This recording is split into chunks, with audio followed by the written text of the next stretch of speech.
Congolaises, Congolais, mes très chers compatriotes, je m'adresse solennellement à vous en ce jour dans un contexte exceptionnel en rapport avec la situation sécuritaire que connaît notre pays dans sa partie orientale.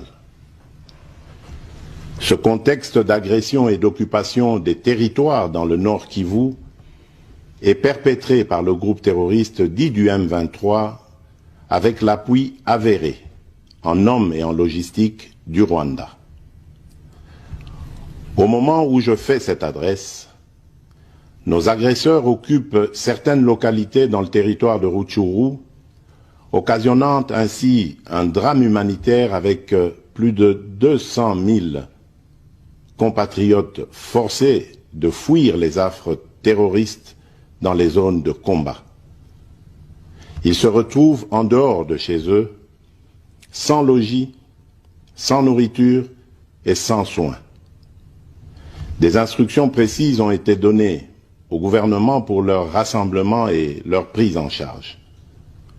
Au-delà de ces efforts, j'en appelle à un élan général de solidarité pour alléger leur fardeau. Certes, cette situation n'est pas nouvelle. En effet, depuis plusieurs décennies, des groupes armés nationaux et étrangers écument l'est de notre pays en y commettant des atrocités innombrables sur fond d'exploitation illégale de nos ressources naturelles. C'est ainsi qu'à l'occasion de mon avènement, j'avais été amené à prendre l'engagement devant la nation de rétablir au cours de mon mandat la paix et la sécurité là où elles sont compromises et de les consolider là où elles existent. Sitôt dit, sitôt fait, j'ai sans délai et de bonne foi commencé à développer, notamment avec tous nos 9 pays voisins, une diplomatie de proximité en vue d'établir avec eux des relations de coopération franches, transparentes et de caractère gagnant-gagnant. Avec l'Ouganda, par exemple, nous sommes allés jusqu'à décider de mutualiser nos forces armées afin de combattre ensemble la nébuleuse des ADF, une milice d'origine ougandaise qui cependant n'opère que dans le Nord Kivu. Et aussi, nous avons lancé 2 projets de construction de routes transnationales. Avec le Rwanda, un mémorandum d'entente a été signé dans le commerce de l'or avec une entreprise nationale. Une ligne aérienne a été ouverte à la compagnie nationale rwandaise dans notre pays et un accord de non-double taxation a été signé. Malgré cela, ce pays va nous surprendre en réactivant les terroristes du M23. Alors qu'il avait été défait par les armes en 2013, le M23 va refaire surface en prenant notre armée à court, notamment à Bunagana, cité qu'il occupe depuis le 13 juin 2022.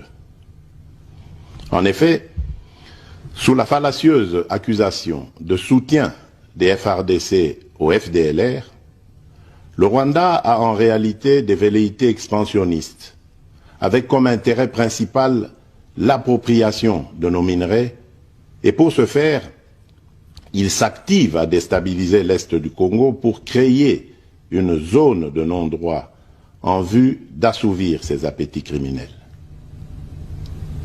Pour faire face à cette situation, 2 options s'offraient à nous, la diplomatie ou la guerre. J'ai résolu de privilégier la première option, quitte à en venir à la seconde, faute de résultats. L'option diplomatique a donc été mise en œuvre. C'est ici l'occasion pour nous de rappeler que notre attachement à la recherche de la paix par des voies pacifiques n'est aucunement un signe de faiblesse, moins encore un aveu d'une incapacité de notre pays à s'inscrire dans une logique de guerre totale contre tous ceux qui continuent à abuser de notre patience, mais plutôt une expression de notre culture de paix et de notre identité légendaire de peuple hospitalier. C'est ainsi que dès le 20 juin 2022, j'ai pris part aux travaux du 3e conclave des chefs d'État membres de la Communauté d'Afrique de l'Est à Nairobi, au Kenya, qui avait comme agenda l'examen de la situation sécuritaire dans l'Est de notre pays. À l'issue de ce forum, les dirigeants des pays membres de la Communauté d'Afrique de l'Est sont tombés d'accord sur le déploiement d'une force régionale pour imposer la paix dans l'Est de la République démocratique du Congo. Le sommet a appelé à une cessation immédiate de toutes les hostilités à l'Est de notre pays et a demandé à tous les groupes armés, tant étrangers que locaux, à déposer les armes immédiatement et sans condition et à s'engager dans le processus politique.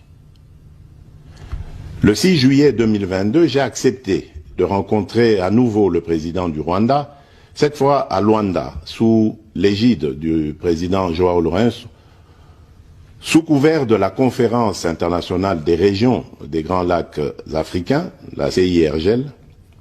Il en est sorti une feuille de route qui stipule entre autres objectifs normaliser les relations politiques et diplomatiques entre la République démocratique du Congo et le Rwanda. Et pour y parvenir, la première action retenue, arrêt des hostilités et retrait du M23 des positions occupées conformément au communiqué final de Nairobi. Une fois de plus, aucune avancée sur le terrain de la paix attendue par notre population n'a été observée. La dernière activité diplomatique en date a été la rencontre avec le président Paul Kagame autour du président français Emmanuel Macron et à l'initiative de ce dernier, en marge de l'Assemblée générale des Nations unies à New York. Ici également, pour l'essentiel, il a été acté le principe d'un cessez-le-feu immédiat et du retrait inconditionnel du M23 des positions qu'il occupe, toujours sans résultat tangible sur le terrain. Mes chers compatriotes, comme vous pouvez le constater, malgré notre investissement et les efforts fournis dans cette optique, la paix et la sécurité ne sont pas au rendez-vous. Garant de l'indépendance, de l'unité nationale et de l'intégrité territoriale, je réitère mon engagement constitutionnel de défendre la patrie jusqu'au sacrifice suprême. Mes très chers compatriotes, ne doutons jamais qu'ensemble réfléchis et engagés, nous puissions changer le monde.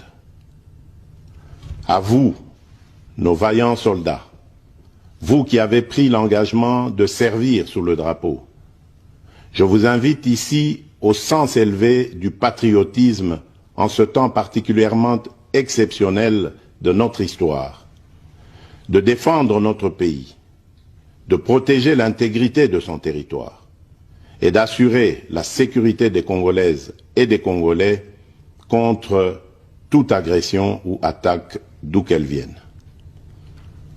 À vous, mes très chers compatriotes, la guerre qui nous est imposée par nos voisins exige de chacun de nous des sacrifices.